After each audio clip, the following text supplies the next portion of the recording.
The NFL just handed the Cleveland Browns the biggest opportunity they've had in decades. And most people don't even realize what's happening right now. While everyone's focused on mock drafts and free agency predictions, something far more significant just unfolded. A move that could completely reshape the future of this franchise for the next 10 years. We're not talking about a flashy free agent signing or a controversial trade. We're talking about the kind of decision that separates pretenders from contenders. The kind of move that turns laughingstocks into legitimate championship threats. And here's the thing that should have every Browns fan paying attention right now. The window is small. The competition is fierce. And if Cleveland doesn't act fast, they're going to watch this opportunity slip through their fingers just like they've watched so many others. So the question becomes simple. Is this finally the moment where the Browns stop being the punchline and start being the problem for every other team in the AFC North? Or are we about to witness another chapter in the never-ending saga of missed chances and wasted potential? What happens next could change everything. Nobody saw this coming. Not the analysts, not the insiders, not even the people who get paid to predict these things. When the Baltimore Ravens announced they were parting ways with John Harbaugh, the entire football world stopped for a moment. This wasn't some struggling coach getting shown the door after a disastrous season. This was a Super Bowl champion, a man who had been the face of that organization for nearly 2 decades. And just like that, he was gone. The timing caught everyone off guard. Sure, Baltimore's season didn't end the way they wanted. A missed field goal in the divisional round sent them packing earlier than expected. But that's playoff football. Sometimes the ball bounces the wrong way. Sometimes the margin between advancing and going home is razor thin. Nobody expected ownership to make such a dramatic decision based on one heartbreaking loss. But here we are. John Harbaugh, the winningest coach in Ravens history, is suddenly available. And the moment that news hit the wires, phones started ringing everywhere. Reports suggest that within 45 minutes of the announcement, Harbaugh's representatives were fielding calls from multiple franchises. Every team with a coaching vacancy wanted to get in line. Every organization looking for proven leadership suddenly had the same name at the top of their wish list. Think about what that says about Harbaugh's reputation around the league. This isn't a situation where teams are kicking tires on a retread coach who might have one more run left in him. This is a feeding frenzy. General managers and owners scrambling to position themselves for a chance at landing someone they know can win at the highest level. And you have to understand what Baltimore is giving up here.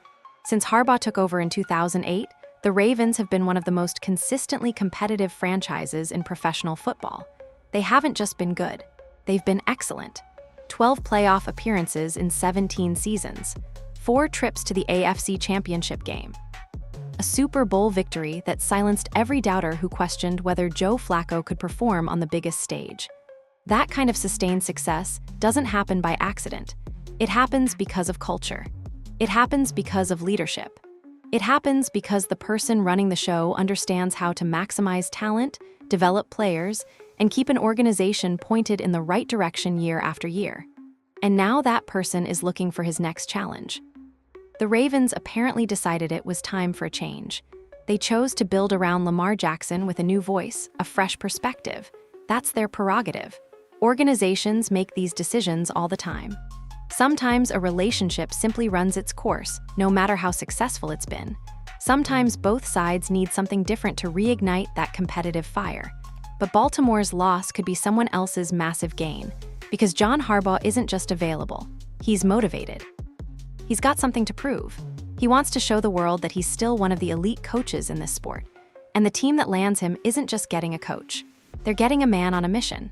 The question is which franchise is smart enough to recognize what's sitting right in front of them.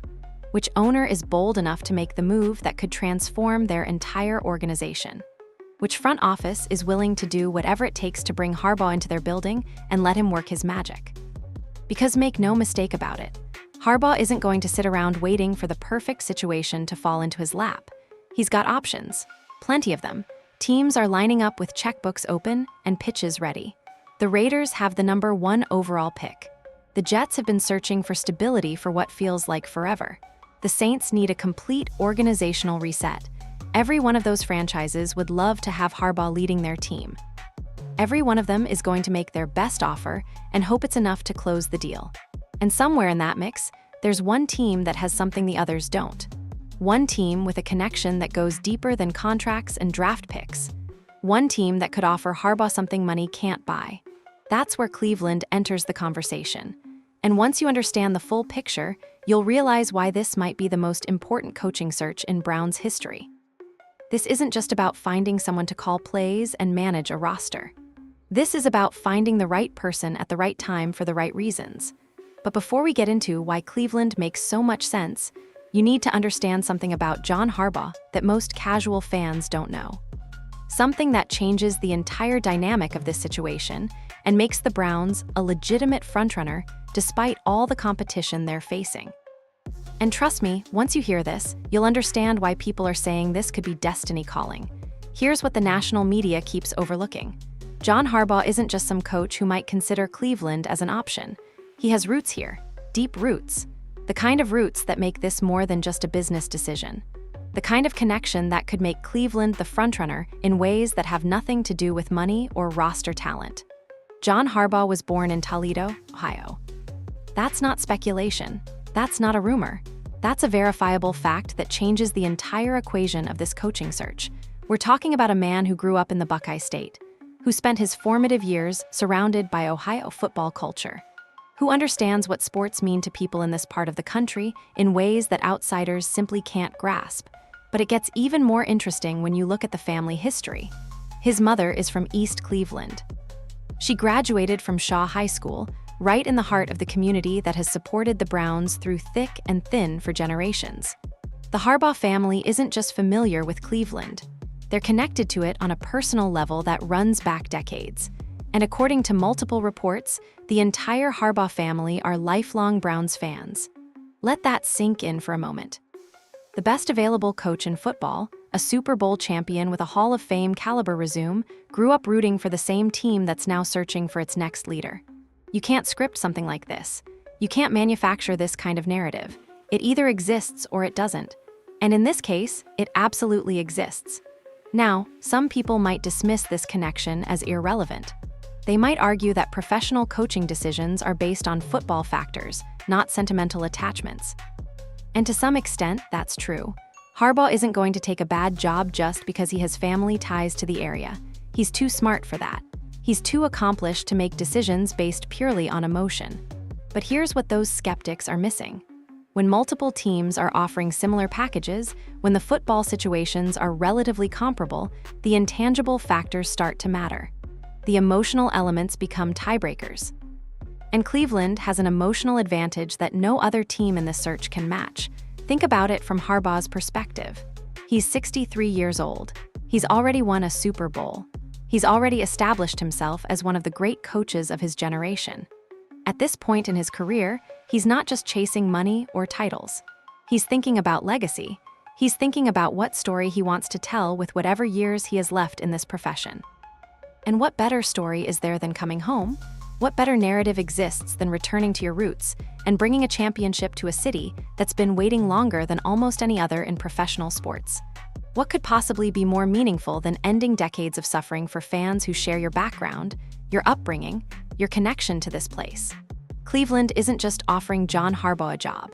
Cleveland is offering him a chance to become a legend in his own backyard. They're offering him the opportunity to do something that would be talked about for generations. Imagine being the coach who finally, after all these years, brings a Lombardi trophy to Northeast Ohio. Imagine the parades, the celebrations, the tears of joy from fans who never thought they'd see it happen in their lifetime. That's not just a coaching job, that's immortality. And for a man like Harbaugh, who has already achieved so much in Baltimore, that kind of legacy might be more attractive than anything else on the table. The other teams pursuing Harbaugh can offer money. They can offer draft picks. They can offer talented rosters, but they can't offer this. They can't manufacture a connection that's been building since before Harbaugh ever put on a headset. They can't create roots that go back to East Cleveland and Shaw High School and Sunday afternoons watching the Browns with family members who bled orange and brown. Cleveland can offer something that transcends the typical coach-team relationship. They can offer a homecoming. They can offer a chance to represent the community that shaped him. They can offer meaning in a way that other franchises simply cannot replicate, no matter how hard they try or how much money they throw at the situation. And here's why this matters so much right now. The NFL coaching carousel is cutthroat. Multiple teams are competing for a limited pool of top candidates. Everyone is making their best pitch. Everyone is trying to stand out from the crowd. In that environment, having a unique advantage becomes crucial. Cleveland's unique advantage is connection. It's history. It's the emotional pull of coming home to a place that feels familiar, a place that feels right, a place where success would mean more than it could possibly mean anywhere else. The national analysts can talk about roster construction and salary, cap situations, and draft capital all they want. Those things matter. Nobody is denying that. But when you're trying to convince an accomplished coach to choose your organization over half a dozen other suitors, you need something extra. You need that X factor that tips the scales in your direction. For Cleveland, that X factor is standing right there in plain sight. It's written in Harbaugh's biography. It's embedded in his family history. It's waiting to be leveraged by an ownership group and front office smart enough to recognize what they're holding. But having an emotional connection is only part of the equation. The football case needs to make sense too. And when you actually examine Harbaugh's track record, when you dig into the numbers and the accomplishments and the sustained excellence, you start to understand why this man is worth whatever it takes to bring him aboard. Because the resume doesn't just speak for itself. It screams. Numbers don't lie.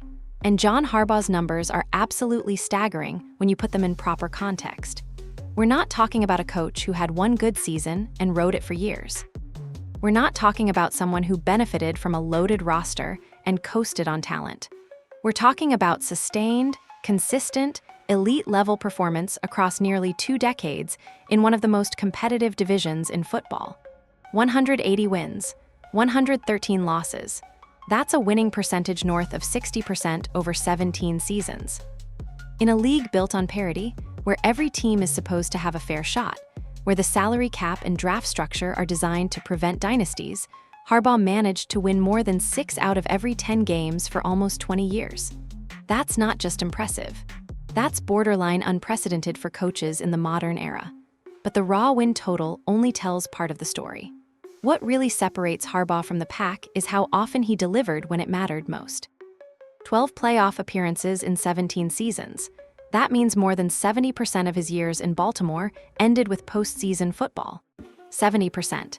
In an NFL where half the teams go home every January, Harbaugh kept his squad playing meaningful games deep into winter with remarkable consistency. 4 AFC Championship game appearances. 6 AFC North Division titles. 15 seasons finishing at or above 500. These aren't cherry-picked statistics designed to make a mediocre coach look good. These are the hallmarks of genuine, repeatable excellence. The kind of track record that front offices dream about when they're searching for their next leader. And then there's the crown jewel. Super Bowl XLVII. Harbaugh didn't just get his team to the biggest game in football. He won it. He outcoached his own brother, Jim Harbaugh, in one of the most memorable championship matchups in recent memory. He helped Joe Flacco deliver a legendary postseason run that silenced every critic who doubted whether the quarterback could perform on the biggest stage. That Super Bowl victory wasn't a fluke. It was the culmination of years of building, developing, and preparing an organization to seize the moment when it arrived. It was proof that Harbaugh understands what it takes to win when everything is on the line. And that kind of knowledge, that kind of experience, is invaluable. Now let's put these accomplishments in perspective by comparing them to what Cleveland has experienced since returning to the league in 1999. Since that expansion season, the Browns have cycled through double-digit head coaches. They've had exactly one playoff victory. One. In over 25 years of football, Cleveland has won a single postseason game. Meanwhile, Harbaugh was racking up playoff wins like they were routine. The contrast is almost painful to examine. While Baltimore was competing for championships and hosting playoff games, Cleveland was stumbling through rebuild after rebuild. While Harbaugh was developing Pro Bowl players and creating a winning culture, the Browns were becoming synonymous with dysfunction and disappointment. The two franchises existed in parallel, separated by just a few hundred miles geographically, but light years apart in terms of results. And here's what makes that contrast even more frustrating for Cleveland fans. The Ravens didn't have some massive structural advantage. They weren't operating with more money or better facilities or some secret formula that no one else could access. They had good coaching. They had organizational stability. They had a leader at the top who knew how to get the most out of his personnel. That's what Cleveland has been missing, not talent. The Browns have had talented players over the years, not resources. Jimmy Haslam has shown willingness to spend. What they've lacked is the kind of leadership that turns potential into production, the kind of coaching that transforms a roster into a team, the kind of culture that makes players want to compete for each other and believe that winning is actually possible. John Harbaugh represents the solution to that problem. His resume isn't just a collection of impressive statistics. It's a roadmap for how to build something sustainable. It's evidence that he knows how to create the environment where winning becomes the expectation rather than the exception. Consider what Harbaugh accomplished with different types of quarterbacks. He won with Joe Flacco, a traditional pocket passer. He adapted when Lamar Jackson arrived and completely redesigned his offensive philosophy to maximize Jackson's unique abilities. He didn't force players into a rigid system. He built systems around his players. That kind of flexibility, that willingness to adjust, is exactly what successful coaches do. And this past season in Baltimore, even with significant injury problems, Harbaugh kept his team competitive. Reports suggest the Ravens had somewhere between 15 and 20% of their starters on injured reserve for extended stretches. Most coaches would use that as an excuse. Most coaches would point to the medical reports and explain away the losses. Harbaugh didn't do that. He coached the players he had available and nearly won another division championship anyway. That's the mentality Cleveland needs. A coach who maximizes whatever resources he's given. A leader who refuses to make excuses. Someone who understands that next man up isn't just a slogan, but a philosophy that has to permeate every level of the organization. The Browns roster isn't perfect right now. There are holes that need to be filled. There are young players who need development. There are questions that need answers, but with the right coach, those challenges become opportunities.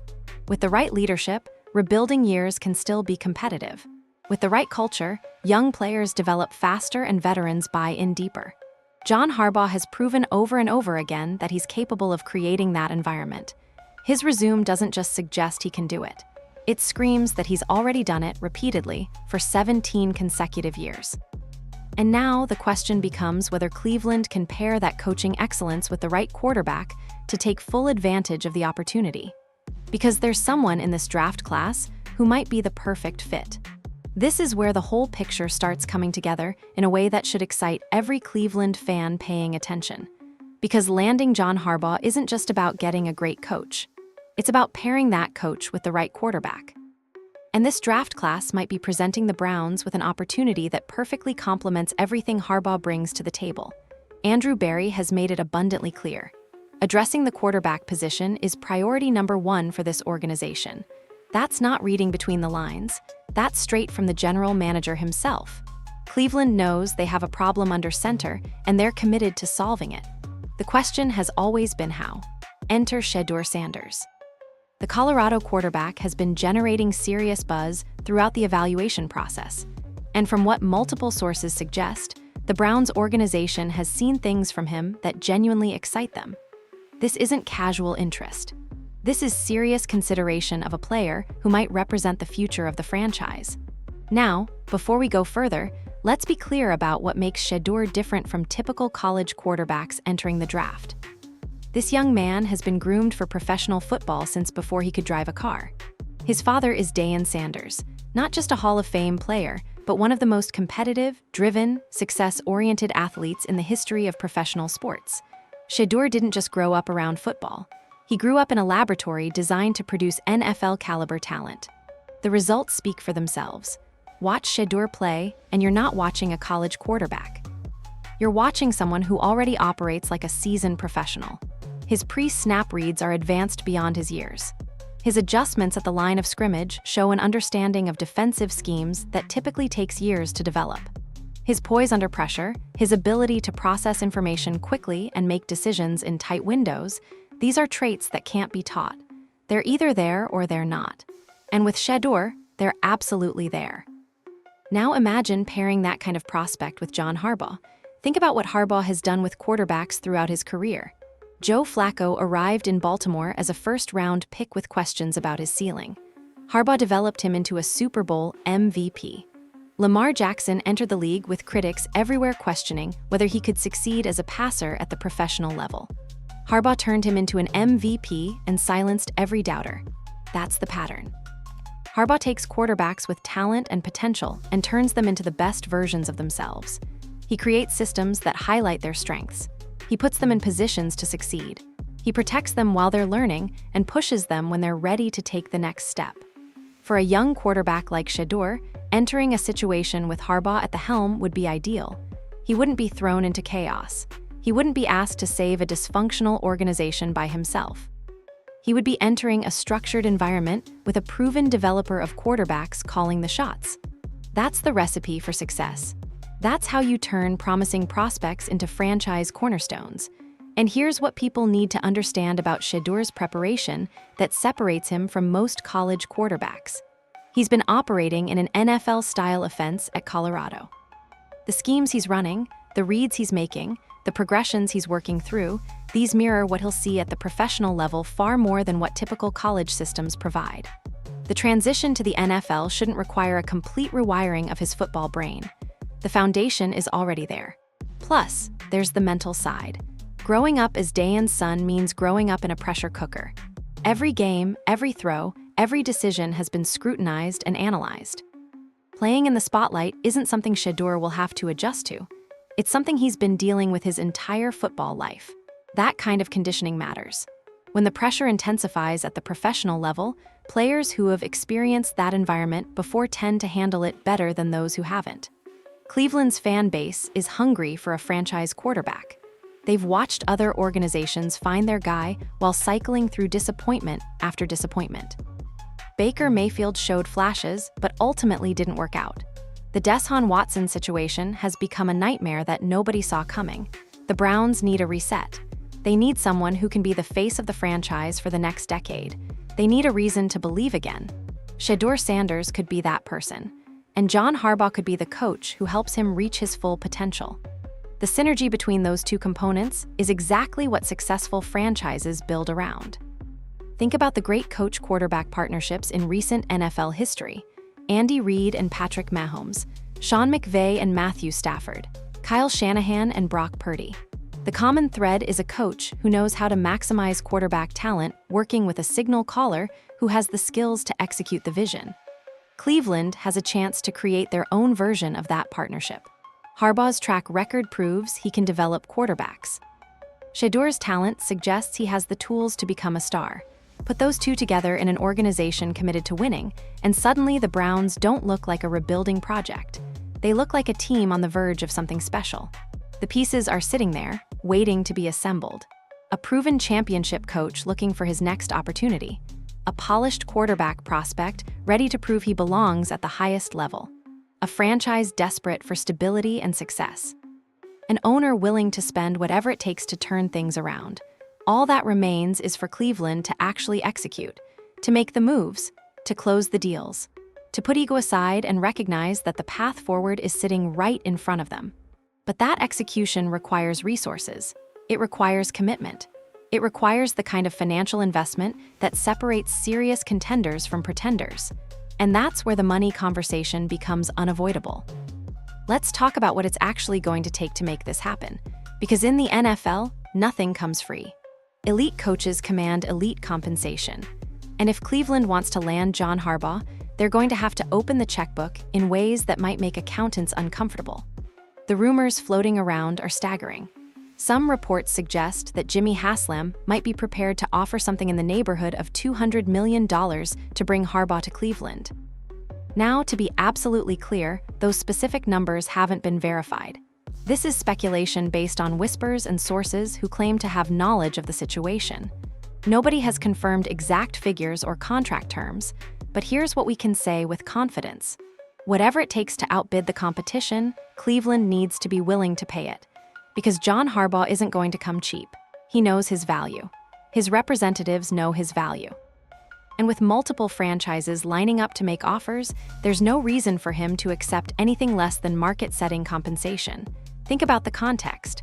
Harbaugh just spent 17 years building one of the most successful franchises in football. He won a Super Bowl. He made the playoffs a dozen times. He established himself as one of the premier coaches in the sport. That kind of resume commands premium dollars. Period. Any team hoping to land him needs to accept that reality from the start. And for Cleveland specifically, there's a precedent that matters here. Remember how Jimmy Haslam pursued Deshaun Watson. Say what you will about how that situation has unfolded on the field, but nobody can question the owner's commitment when he decides he wants someone. Haslam flew down to the Bahamas personally. He sat across from Watson and made his pitch. He offered a fully guaranteed contract worth $230 million. He did whatever it took to close the deal. That's the energy Cleveland needs to bring to the Harbaugh pursuit. Not hesitation, not penny pinching, not trying to find a bargain. Full commitment, complete willingness to do whatever the situation requires. Because half measures aren't going to cut it when you're competing against other desperate franchises for the best available coach. The Raiders have the first overall pick in the draft. That's an attractive selling point for any coach who wants to select his own franchise quarterback. The Jets have been searching for stability for years and would presumably offer significant financial incentives to land someone of Harbaugh's caliber. The Saints need a complete organizational reset and might be willing to give a new coach unprecedented control. New England is trying to figure out life after the Belichick era. These aren't weak competitors. These are legitimate NFL franchises with resources and motivation to make compelling offers. Cleveland can't assume that Harbaugh will simply choose them because of family connections or hometown ties. They have to earn it. They have to outwork and outbid everyone else in the race. Now, some fans might question whether any coach is worth that kind of investment. $200 million is an enormous sum, even by NFL standards. Wouldn't those resources be better spent on players? Shouldn't the focus be on building the roster rather than paying one person on the sideline? Here's the counterargument. Good coaches make everyone around them better. Good coaches turn average players into solid contributors and solid contributors into stars. Good coaches create cultures where winning becomes the expectation and losing becomes unacceptable. The return on investment for elite coaching is almost impossible to quantify because it touches every aspect of the organization. Think about what Bill Belichick did in New England. Think about what Andy Reid has done in Kansas City. Think about the transformation that occurs when a franchise goes from mediocre coaching to excellent coaching. Players develop differently. Free agents want to sign. Draft picks perform better. The entire trajectory of the organization shifts. Cleveland has been stuck in neutral for decades precisely because they haven't had that kind of leadership. They've cycled through coaches who couldn't get the job done. They've watched other franchises build sustainable success while stumbling from one failed experiment to the next. If paying premium dollars for a proven winner is what it takes to break that cycle, then that's money well spent. And let's be honest about Jimmy Haslam's situation. He's been the owner of this franchise for over a decade. The results during his tenure have been mostly disappointing. His legacy in Cleveland is tied directly to whether this team can ever become legitimate contenders. Landing John Harbaugh would go a long way toward changing the narrative around Haslam's ownership. It would show that he's learned from past mistakes. It would demonstrate that he's willing to do whatever it takes to bring winning football to Cleveland. The Watson situation proved that Haslam can be aggressive when he wants someone. Now he needs to channel that same aggression toward landing a coach who can actually deliver sustainable success.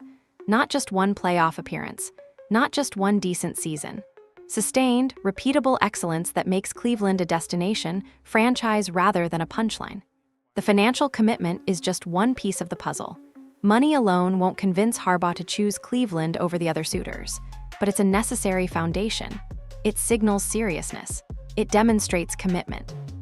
It shows that ownership understands what's required to compete at the highest levels. If Cleveland comes to the table with a lowball offer, hoping to save a few million here and there, Harbaugh will walk. He'll take his talents to a franchise that appreciates what he brings. He'll leave Cleveland behind, again wondering what might have been.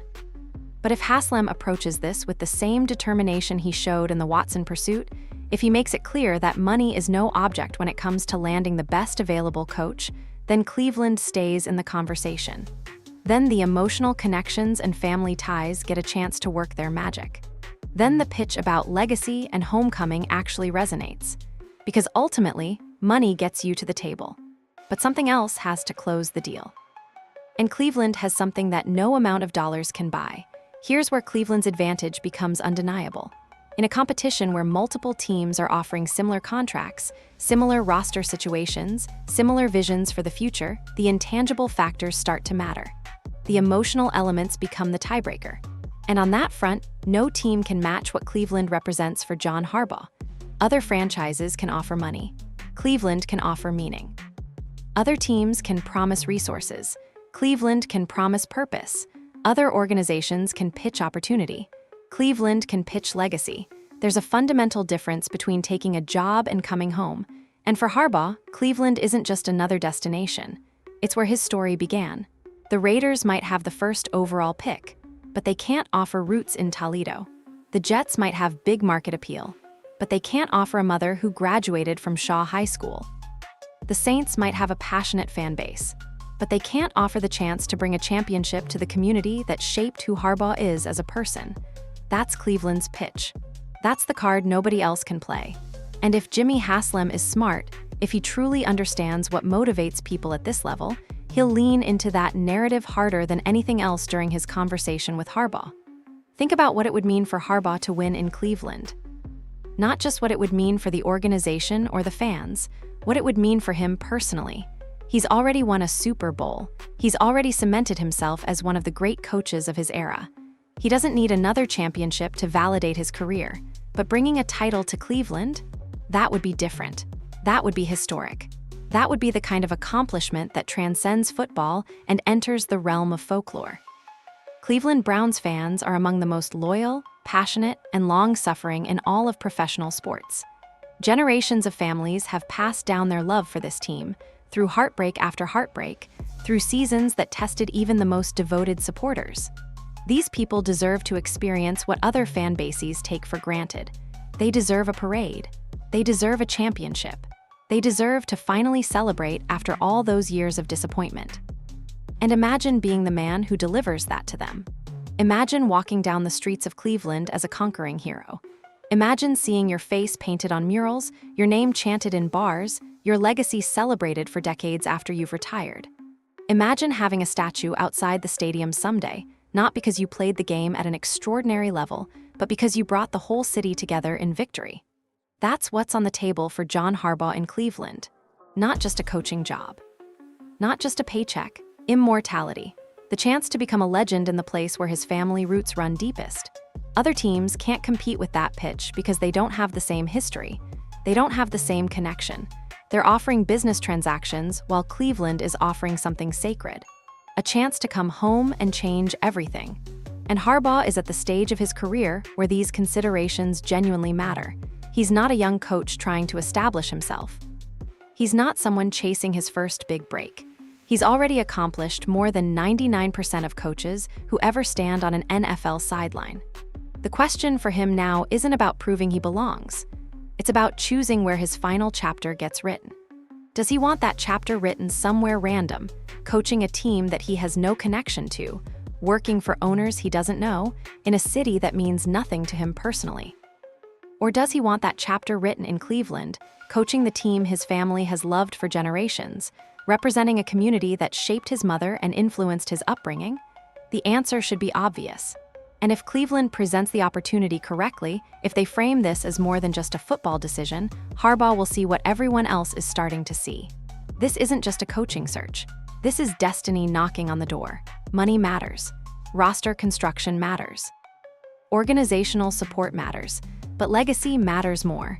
And legacy is what Cleveland offers above and beyond everything else. The chance to be remembered forever. The chance to change the story. The chance to turn decades of frustration into ultimate triumph.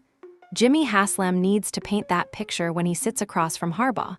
He needs to describe what the parade would look like.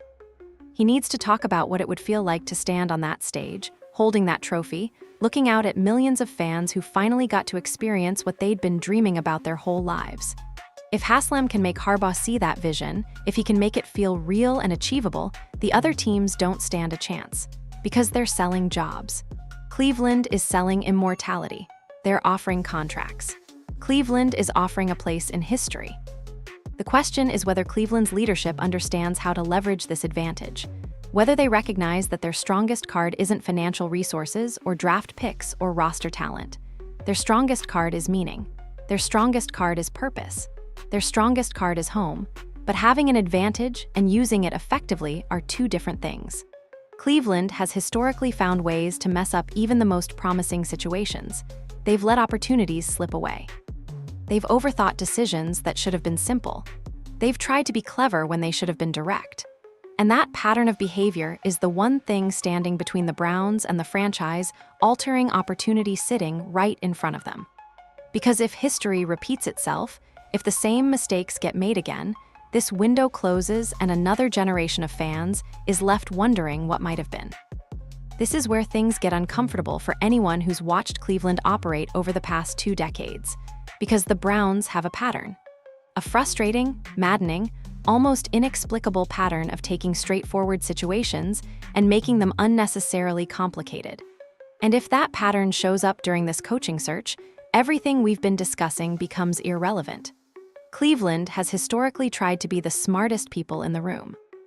They've looked for hidden value when proven value was available. They've chased potential over production. They've prioritized fitting their system over hiring winners. And time after time, those decisions have blown up in their faces. Think about the coaching carousel since 1999. Think about how many times the Browns had opportunities to hire proven commodities and instead went with unproven coordinators or recycled retreads. Think about the organizational instability, the constant turnover, the inability to commit to a vision and see it through. That's the history. That's the baggage. That's what makes this current situation so concerning, even as it's also so exciting. Andrew Berry hasn't hired his own head coach yet. Kevin Stefanski was already in place when Berry arrived as general manager. The previous leadership structure made that decision. Now, for the first time, Berry gets to put his stamp on the most important position in the organization. And how he handles this decision will define his legacy in Cleveland. The reports suggest Berry has already reached out to some candidates. Todd Monken, the offensive coordinator who used to be in Cleveland. Aidan O'Connell, the defensive coordinator from Seattle. These are solid football people. Nobody is suggesting they're bad candidates, but they're not John Harbaugh. They don't have his resume. They don't have his track record. They haven't won a Super Bowl or made the playoffs a dozen times. The temptation for Berry might be to find his guy, someone he can point to as his discovery, someone whose success gets attributed to his vision and evaluation skills. That's human nature. Everyone wants credit for their decisions. Everyone wants to be seen as the genius who spotted something others missed. But here's the problem with that approach. Cleveland doesn't have time for experiments. Cleveland doesn't have the luxury of hoping a first-time head coach figures things out. Cleveland needs proven leadership right now. They need someone who can walk into the building and immediately establish credibility. They need a culture changer, not a project. John Harbaugh is the obvious answer. Anyone looking at this situation objectively can see that. He's the best available coach by a considerable margin. His resume dwarfs everyone else in the candidate pool. His experience and accomplishments speak for themselves. The question is whether Berry and the Browns organization can resist the urge to get cute, whether they can put ego aside and simply make the smart, straightforward decision that's staring them in the face, whether they can avoid the overthinking that has plagued Cleveland for so many years. Because if they pass on Harbaugh to hire someone else, and that someone else doesn't work out, it's on Berry. His name is attached to that failure forever. He becomes the general manager who had a chance to land a Super Bowl champion and chose a coordinator with 0 head coaching experience instead. That's not a legacy anyone wants. Conversely, if Berry goes after Harbaugh and lands him, he looks brilliant. He becomes the GM who recognized the opportunity and seized it. He becomes the architect who brought a championship-caliber coach to Cleveland and paired him with a franchise quarterback in the draft. That's how careers are made. That's how statues get built. The risk-reward calculation couldn't be clearer. Harbaugh is the safe choice. He's also the right choice. He's the candidate with the highest floor and arguably the highest ceiling. He's the person who gives Cleveland the best chance to compete immediately while also building something sustainable for the future. Yet somehow, knowing all of this, there's still uncertainty about whether the Browns will actually pull the trigger. That's how ingrained the dysfunction has become. Fans are conditioned to expect the organization to find a way to mess this up. They're bracing for disappointment because disappointment is what they've grown accustomed to. The only way to break that cycle is to make the obvious right move. Don't overthink it. Don't try to be clever. Don't pass on the proven winner because you want to discover your own version. Just do the thing that makes the most sense. Hire the coach with almost 200 wins. Hire the Super Bowl champion. Hire the man who's been to the mountaintop and knows how to get back there. It sounds simple because it is simple. The Browns have a tendency to make simple things complicated. This is their chance to prove they've learned. This is their opportunity to show that they understand what actually matters. Will they take it? History suggests caution, but maybe this time is different. Maybe the presence of such an obvious answer forces even the most overthinking organization to see clearly. Maybe the stars are aligned in a way that makes ignoring this opportunity impossible. And if Cleveland does manage to land Harbaugh, if they clear that first hurdle, there's still one more piece that has to fall into place. Because a great coach without a great quarterback can only go so far. And the draft is where that piece either comes together or falls apart. Everything is on the table right now. John Harbaugh, a Super Bowl champion with almost 200 wins, is available and has ties to Ohio that run deeper than most people realize. Shedeur Sanders, a quarterback who's been prepared for this moment his entire life, is waiting to hear his name called in the draft. The Browns are searching for answers after years of disappointment and frustration. The pieces fit. The opportunity is clear. The path forward is obvious. What happens next comes down to execution. Will Jimmy Haslam make the aggressive move that this moment requires? Will Andrew Berry recognize that proven excellence trumps developmental potential? Will Cleveland resist its historical tendency to overthink and simply make the right decision? These questions don't have answers yet, but they will soon. The next few weeks will determine whether this franchise finally turns the corner or remains stuck in the same frustrating cycle. For once, everything is aligned. The stars haven't just converged, they've collided in Cleveland's favor. All the Browns have to do is reach out and grab what's being offered. Don't overthink it. Don't hesitate. Don't let this one get away. Because opportunities like this don't come around twice.